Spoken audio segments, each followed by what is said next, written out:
garden. Are you wondering why we're down this neck of the woods at Grow HQ? I'm guessing if you're leading this, it's container growing.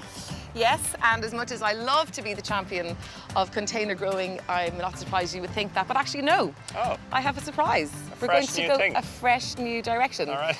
Today, Michael Kelly, we are going to be talking about and planting an orchard in an hour. I don't think we're going to do it in an hour. It's Okay. the first thing, and the second thing is I have to own up to my kind of, this is a big moment for me, so let me do this properly. Okay. That I'm not a fruit expert.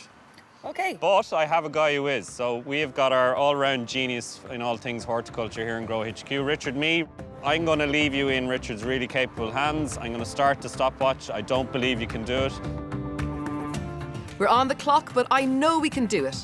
First thing is to sort out the tree placement. Richard has instructed me to lay them out 3 to 4 metres apart.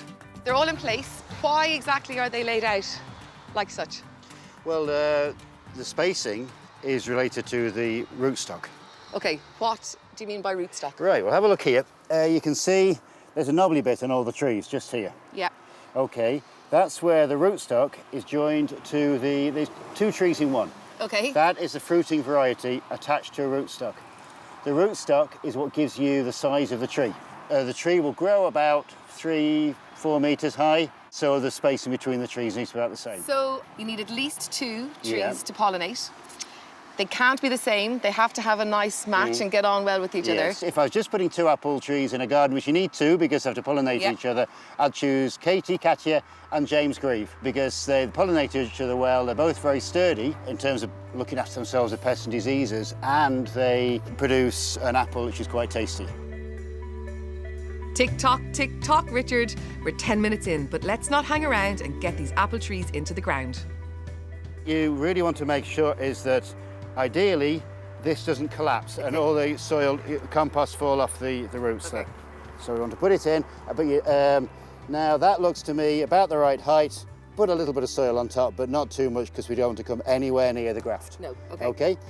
Make sure the stake can go in comfortably.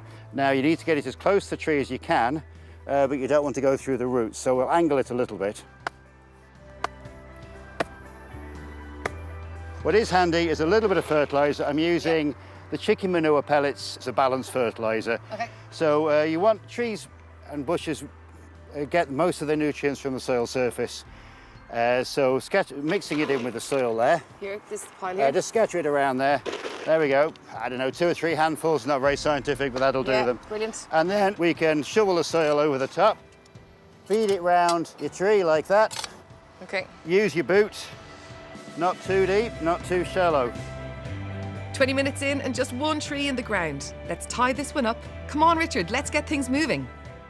Are you also suggesting that, that you use something with a bit of give in it, so that if yes, if it's winding, elasticated. it's going to go? With a vigorous rootstock, you only need to stake it to stop the root rocking. You don't mind if the top rocks around in a gale, and you only leave it on for 2 winters. So you pull that through like that. Okay.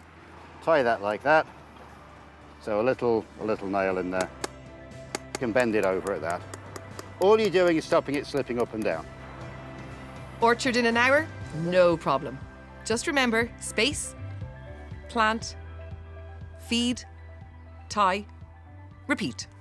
I never doubted it. 40 minutes, 16 seconds. I cannot wait to tell him. As long as he's on the way with the coffee. As long as he is on the way. I'm here.